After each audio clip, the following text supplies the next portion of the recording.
বন্ধুরা, Elon Musk, Bill Gates, Jeff Bezos এদের কথা আমরা তো সবাই জানি, কারণ তারা এই পৃথিবীর সবচেয়ে বড় বড় ধনী ব্যক্তি। আসলে ধনী হতে কে না চায়? অনেকে অনেক পরিশ্রম করেও ধনী হতে পারে না, আবার কেউ বা হঠাৎ করে টাকা পয়সার মালিক হয়ে যান। তবে মাত্র 7 মিনিটের জন্য বড়লোক হওয়ার কথা হয়তো কেউ কখনো শোনেননি। ঠিক এমনটাই হয়েছে ম্যাক্স ফস নামের ইংল্যান্ডের এক ব্যক্তির সঙ্গে। মাত্র 7 মিনিটের জন্য বিশ্বের শীর্ষ ধনী হয়েছিলেন যিনি। চলুন তাহলে জেনে আসি পৃথিবীর ইতিহাসের সবচেয়ে কম সময়ের ধনী হবার মজাদার এক কাহিনী। তো স্বাগতম আপনাকে ব্রেইন বক্সের আরও একটি নিউ এপিসোডে।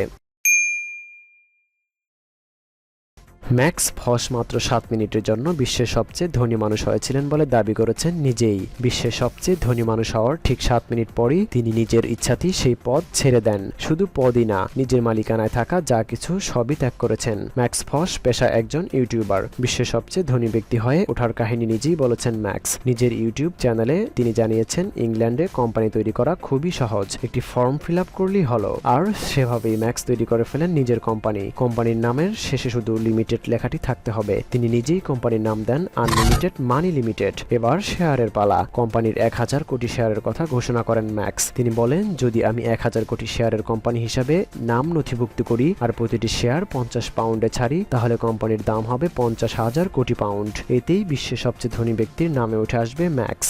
যেই ভাবনা সেই কাজ। তিনি নেমে পড়েন ব্যবসায়। লন্ডনের রাস্তায় টেবিল চেয়ার পেতে বসে পড়েন দোকান সাজিয়ে। প্রথমে এক নারী একটি শেয়ার কিনে নেন। তিনি ম্যাক্সের কোম্পানিতে 50 পাউন্ড শেয়ার কিনেছিলেন। এরপর আরো অনেকে কিনে নেন ম্যাক্সের কোম্পানির শেয়ার। তবে জটিলতা শুরু হয় এরপরই। সরকারের পক্ষ থেকে ম্যাক্সকে জানানো হয়, তিনি নিজের কোম্পানির সম্পর্কে যে দাবি করেছেন তার সপক্ষে যথাযথ বিনিয়োগ এবং মূলধন দেখাতে পারেননি। তাই শেয়ার বিক্রি করা বন্ধ করতে হবে তাকে, নয়তো এমন চললে তার বিরুদ্ধে আইনি ব্যবস্থা নেওয়া হবে। এসব শুনে সঙ্গে সঙ্গে কোম্পানি গুটিয়ে ফেলেন ম্যাক্স। ম্যাক্সের মাত্র 7 মিনিট লেগেছিল তার প্রথম শেয়ার বিক্রি করতে। আর সেই সময়টুকুতেই তিনি বিশ্বের সবচেয়ে ধনী হয়েছিলেন বলে দাবি করেছেন ম্যাক্স। কারণ সরকারের পক্ষ থেকে আসা চিঠিতে লেখা ছিল, ম্যাক্স, আপনার আনলিমিটেড মানি লিমিটেডের মার্কেট ক্যাপ 500 বিলিয়ন পাউন্ড হিসাবে মূল্যায়ন করা হয়েছে। তবে রাজস্ব ক্রিয়াকলাপের অভাবে আপনার কাজটি প্রতারণামূলক বলে অভিযুক্ত হয়েছে।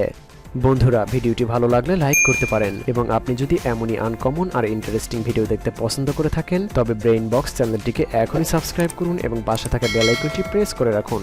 ধন্যবাদ।